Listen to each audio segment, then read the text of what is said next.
Today, January 2nd, a couple articles came out that I thought were interesting. Our boy Scotty, Rise of Skywalker tops 800 million, but Force Awakens set the bar too high for Star Wars. Star Wars The Force Awakens earned so much more than expected that it convinced Disney and friends that such high watermarks were possible on a semi-regular basis. Walt Disney and Lucasfilm Star Wars The Rise of Skywalker earned an additional 16.9 million, jumping 30% from yesterday and dropping 47% from Christmas Day. That brings its domestic cume after 13 days up to 407.5 million. With 407.9 million overseas, the film has now reached 815.4 million worldwide. For almost any other movie, a likely 550 to 575 million domestic finish would be jaw-dropping victory. The overperformance of The Force Awakens and the likely due to the political climate overperformance of Rogue One skewed the curve. As I feared since we first heard about the Rogue One reshoots, the domestic success of The Force Awakens may have done some damage to the franchise in terms of responsible box office expectations for the next ones. Chasing the lightning in a bottle triumph of that first present tense sequel to Star Wars in 32 years, with Mark Hamill, Harrison Ford, and Carrie Fisher returning no less, was a fool's errand. The Rise of Skywalker certainly looks like a film made either by folks who didn't like The Last Jedi or believed that the Rian Johnson ruined Star Wars YouTube Twitter brigade represented the general audience consensus. It also feels made by folks who thought that The Force Awakens was a repeatable target, whereby if they just made a Star Wars movie that felt more like J.J. Abrams' Force Awakens than Rian Johnson's Last Jedi, then they would get grosses closer to Force Awakens. This is not unlike believing that a Justice League movie that looked and felt like Diet Avengers could hit Avengers level box office. Look carefully here what Scotty Boy says, and all these guys like to twist words. The Rise of Skywalker looks like a film made by either the folks who didn't like The Last Jedi, we know JJ retconned everything, or believed that Rian Johnson ruined Star Wars. No, we didn't believe, he did ruin it. YouTube Twitter brigade represented the general audience consensus. Now I find that interesting because Scotty, along with a ton of other people, were trashing all of us on YouTube and Twitter about calling out The Last Jedi and how Star Wars is all fucked up now. And yet he's saying it as if we had made this film. Well, I got news for you, Scotty. We didn't have any part of this film, and it's not anything that we would make. I'm pretty sure I speak for everyone that this trilogy would have been all about Luke Skywalker. So what are you talking about? And then his last statement, folks that thought The Force Awakens was a repeatable target. Disney in their foolishness probably assumed, yes, we can make whatever and we're just going to make $1 billion, or for that matter, $2 billion. But we all have been saying that this is messed up. We knew it wasn't going to be repeatable. And when you go so far away from the Star Wars story, how can you expect to repeat anything? Whereby if they had just made a Star Wars movie that felt more like J.J. Abrams' Force Awakens, not many of us really liked Force Awakens, so the problems started from the beginning with Force Awakens. The excessive success of The Force Awakens indirectly harmed the franchise by making the studio and or shareholders think they could hit the mark every time. And that presumption, along with SEO-driven narratives about audiences hating The Last Jedi, that's not driven by SEO or rumor or speculation, that's true. I'm sure Disney and their shareholders assumed that they could just rinse and repeat, but Star Wars fans were not happy from the beginning, and we knew that this isn't going to happen. The thing that saved Star Wars, The Force Awakens, with its crowd-pleasing nostalgia and New Hope meets King Arthur vibes, maybe have doomed it. It grossed so much money that it convinced Disney and friends that such a thing was plausible. It made a false case that original trilogy nostalgia and stories aimed not at newer or younger Star Wars fans, but at those who never moved past Return of the Jedi was the key to global domination. This is interesting because he's claiming here that what they did was made a movie for us old school hardcore fans that never got past the Return of Jedi. Well, first of all, that's what they should have done, and this movie would well be over $1 billion already. Second of all, they did the exact opposite. I don't even understand his logic when the movie was nothing to do with any Skywalkers. So how can you sit here, Scotty, and say it was not made for new fans, but for those who never moved past Return of the Jedi? What planet are you on, Scott Mendelson? This movie has nothing to do with the old trilogies, and it doesn't appeal to the old hardcore Star Wars fans in any which way. January 2nd, an hour later, Star Wars The Rise of Skywalker kicks off 2020 with 830 million. While many fans and outlets continue to parrot the false narrative that Star Wars The Rise of Skywalker is dead, ruined, or flopping, it is. It's not a false narrative, it is. The latest chapter in the sci-fantasy saga kicked off 2020 with at least 830 plus million through today in worldwide box office receipts.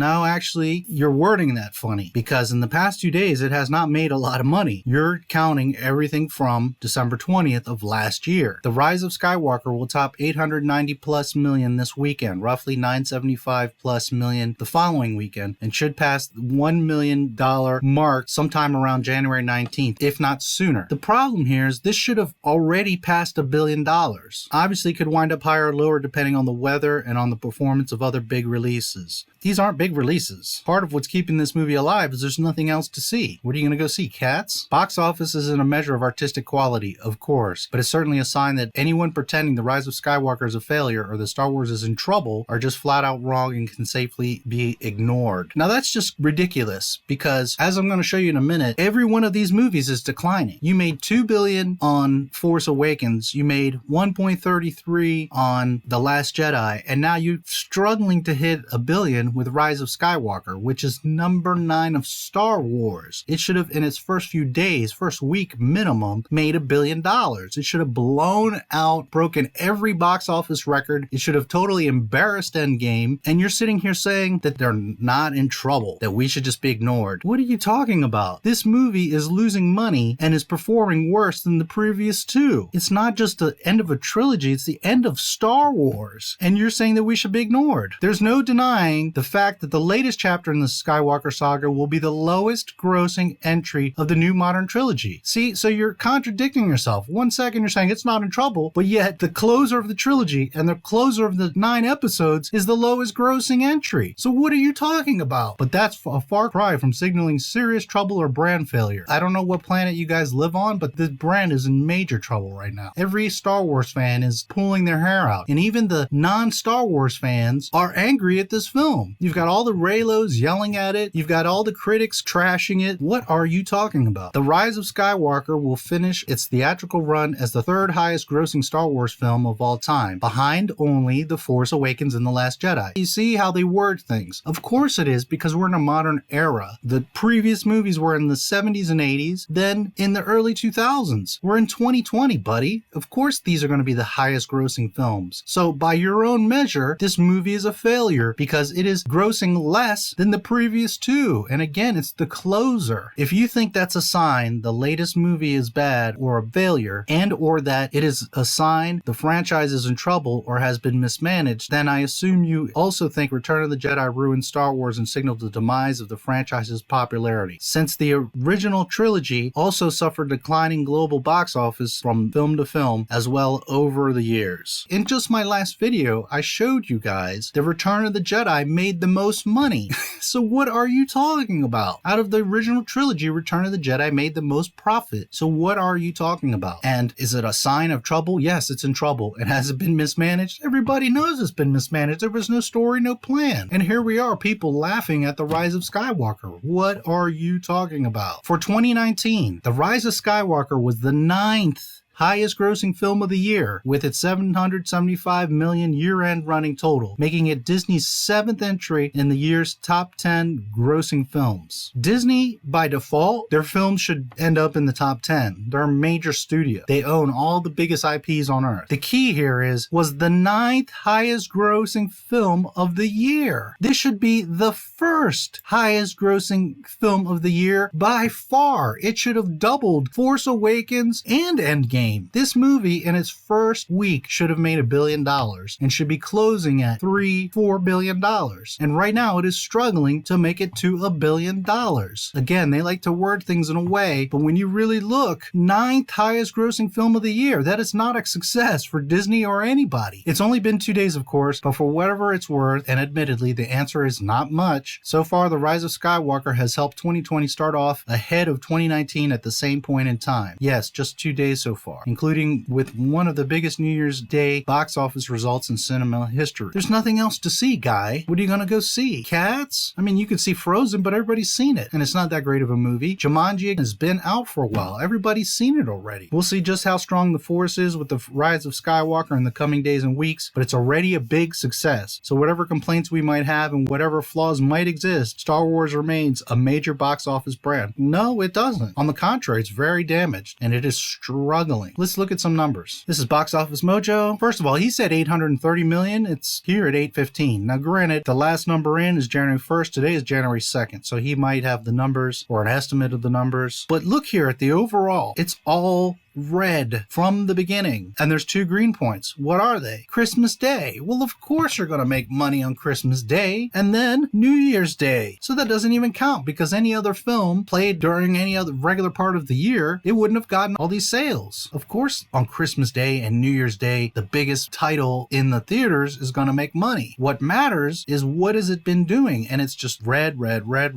constant drops. Minus 46% here. So of course, again, it's going to go up on New Year's Day, but then what is going to happen the next day? Wait till we see the numbers for January 2nd. I bet you this dropped tremendously. Also, look at these numbers here. When it came out, it made 89 million. That's good money. Nobody's arguing that. But Star Wars Episode 9, it should have easily broke 100 million. I think it should have made 200 million on the opening day. But theaters were empty, like I've showed you in my previous video. My theater was completely empty, and other people were reporting the same thing. Literally empty movie theaters for Star Wars. Then, of course, you've got the weekend. But if you look at the numbers, look, they just keep dropping.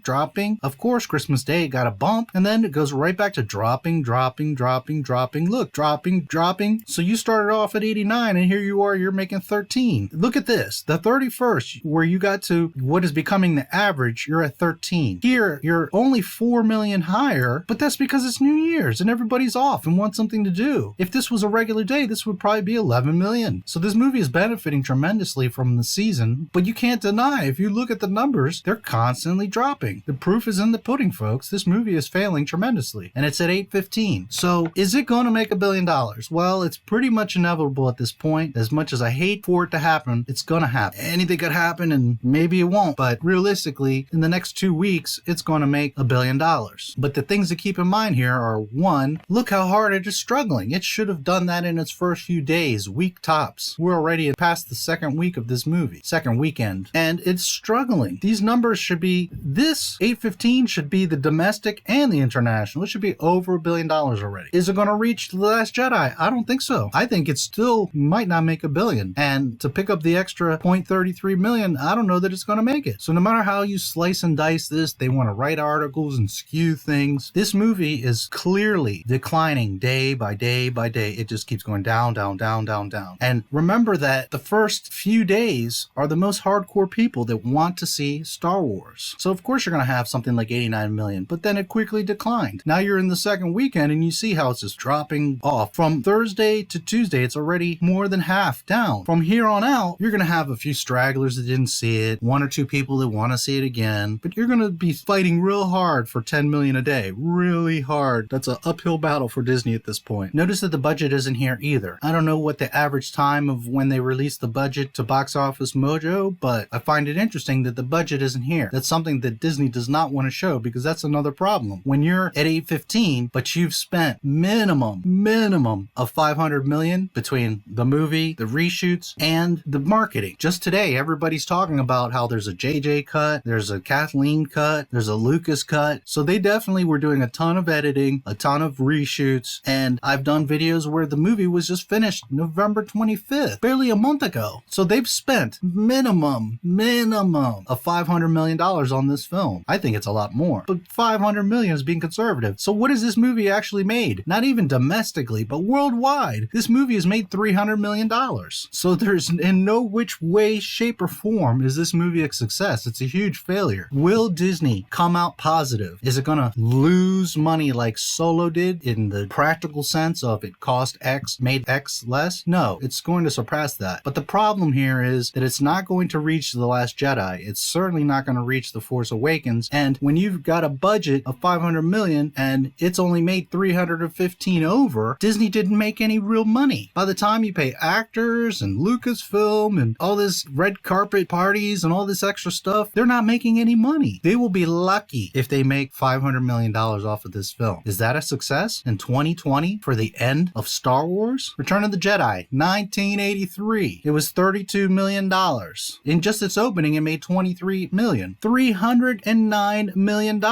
So a movie that cost $32 million and he spent maybe $5 or $10 million to promote, you've made 10 times times what it cost you. Disney can't even double what it cost them in 2020. With all the IPs, with all the technology, with massive crews, studios, theme parks, Disney can't manage to make money on a Star Wars movie. Phantom Menace cost $115 million. In just the opening, it almost covered the cost. It made $1 billion. 10 times what it cost. And this is in 1999, when $1 billion was even more money. So I ask again, is the Rise of Skywalker in any which way a success? Obviously not, because they can't even cover their costs, or barely going over it. George Lucas was making 10 times his cost. And this is just the movie, folks. Remember this. We're not talking about posters, mugs, hats, toys, magazines, comics, novels, pajamas, socks, drinky cups, backpacks, Blu-rays, DVDs, videotapes, Laserdiscs. That's another problem, is you can't just focus on the box office. These are the preliminary numbers. In the overall, this movie and this trilogy aren't making any money, because how many of you honestly have a Kylo Ren action figure, or a Rey, or how about Rose Tico? How many of you got a Rose Tico? All three of you? How many people had a Yoda, or a Boba Fett, or a Luke Skywalker, or a Darth Vader, and furthermore still have it from 42 years ago? Speaking of JJ just finishing the movie less than a month before release, this is The Phantom Menace. And when The Phantom Menace was being finished up, there was talks about it was a little bit behind schedule, and some people were worried. This is referring to The Phantom Menace. Despite worries about the film being finished on time, 2 weeks before its theatrical release, Lucasfilm moved the release date from May 21st to 19th, 1999. At the Show West convention, Lucas said the change was intended to give the fans a head start by allowing them to view it during the week and allowing families to view it during weekends. So Lucas, as he had a plan and he actually knew what the hell he was doing, not only finished things timely and made his movies correctly, but he released them 2 days earlier than the official announcement. So this shows you how Lucas handled things and how Disney, that's a much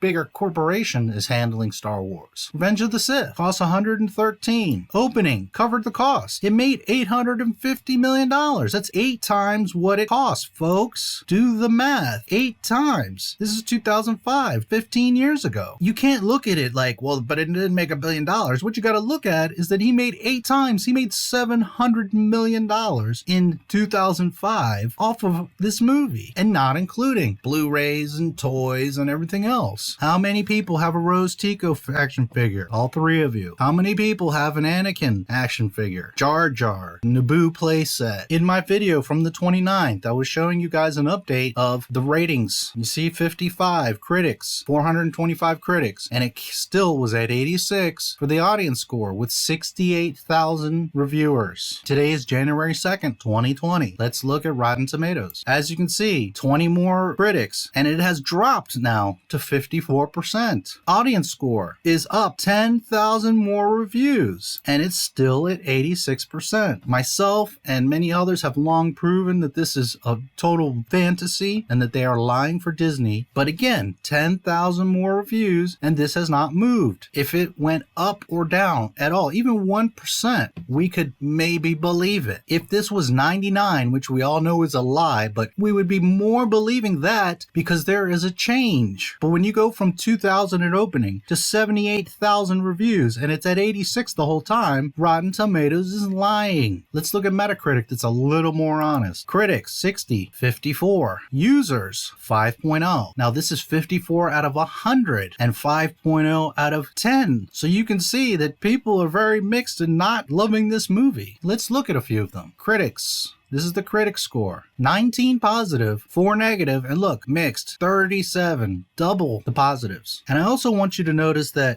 writers like to skew things and bury things in their articles or their reviews. Look at this guy, 100. Nobody on earth believes that this movie is a 100. I don't care if you like this movie, nobody believes that this movie is a 100, first and foremost. That's just ridiculous. He must have gotten a whole Disney vacation out of them for this. But here's the funny part, is if you really read what they're saying, the movie snaps together like a jigsaw puzzle. Are you sure you saw The Rise of Skywalker? A series of concluding beats that seems inevitable and perfect and designed to please all parties. Well, we know that's not true. And here's the kicker. So long as you don't dwell on the logic too much. So yes, if you're an airhead that just goes in and says, I just want to see stuff flying around and edits that are just cut, flashes, it's a great movie. It's 100%. But if you actually want to go see a movie that has a story and characters and makes sense and is cohesive, not only within itself, but within the 3 movies of Disney and more importantly, the 9 movies of Star Wars, well, as long as you don't dwell on the logic too much, it's a great movie. You see how they do? But when you really look into their words and what they're saying, they're pandering to you and saying, hey, you're an airhead and you'll love this movie. Now look, you've got these two at 100, which is obviously a lie, and then it quickly declines. Now there's a few greens here, and I'm not going to bother reading all this junk, but then you see it's going to quickly, it goes from 63, now 60, which is the majority, 50, 60. But when you really look at the list, you start to see, oh wow, there's a lot of poor ratings here. Now let's look at the audience reviews. You've got 1,600 positive, 1,653 negative. So the negatives are outweighing, and then you've got half of both of these are mixed. There are way too many here. I'm not going to go through and read them. If you want to look, the link will be in the description. But I want to point out a couple things. First, look at the dates. December 20th, when the movie first came out. And I want you to look at the scores. And you're going to see that not only is all of this red, but you're talking about ones and zeros. 3 is the best. A bunch of ones and zeros. And notice, again, December 19th, December 20th, 19th, 20th. These are all the hardcores that went to see the film when it first came out. I'll jump to page 5 and we continue. Red, red, red, red, red, red. So you see a site that is actually showing the reviews on like Rotten Tomatoes. I mean, zeros. It's not until you get to the very last couple pages, I'll go to the last page here, 20, that you start to see green. A 10 out of 10? Yeah, we know that's real. It's the best movie I've seen, and I've been Star Wars fan since the 70s. But if you aren't a fan that knows the story well, most of this movie will go right over your head. The critics are clueless. Who paid you, guy? Really? You've seen it 7 times? And that this is the best movie you've ever seen?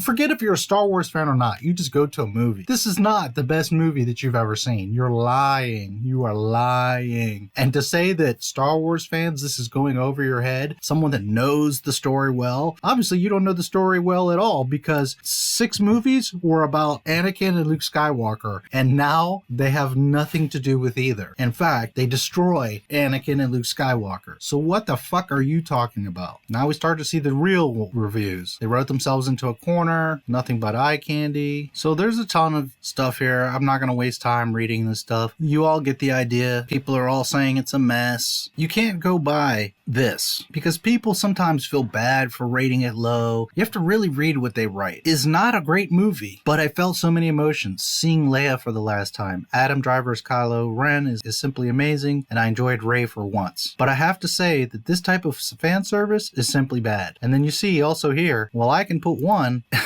That's another thing is if you look at the people that say, was this helpful? Well, you can see that they're getting all thumbs down, not even 1 like. So obviously these are lies. I enjoyed the overall movie. It concluded everything and I was happy to see it twice. How did it conclude everything? By destroying the entire franchise and making a Palpatine win. I will say the new trilogy really shows that Disney Lucasfilm truly did not plot out anything in advance for the new movies. Excellent movie, wrapped up things perfectly, stunning visuals, and great acting. Out of all of that, the only thing that was even half true is the stunning visuals, because otherwise it was not great acting. It certainly did not wrap up anything, and it definitely was not an excellent movie. So I'll leave you guys with that. If anybody wants to look through, the links are in the description. It's just a huge mess. The point is that you still got these shills trying to say, you know, it's making money, and it's very obvious that the Rise of Skywalker is not making money. It is declining. It is falling day by day by day. This movie should have blown everything out of the water, and they're still not reporting the budget. Disney is terrified to report the budget because that's going to really show. And I guarantee you that when they release the budget and you have to double that for marketing, it's going to be a minimum of $500 million.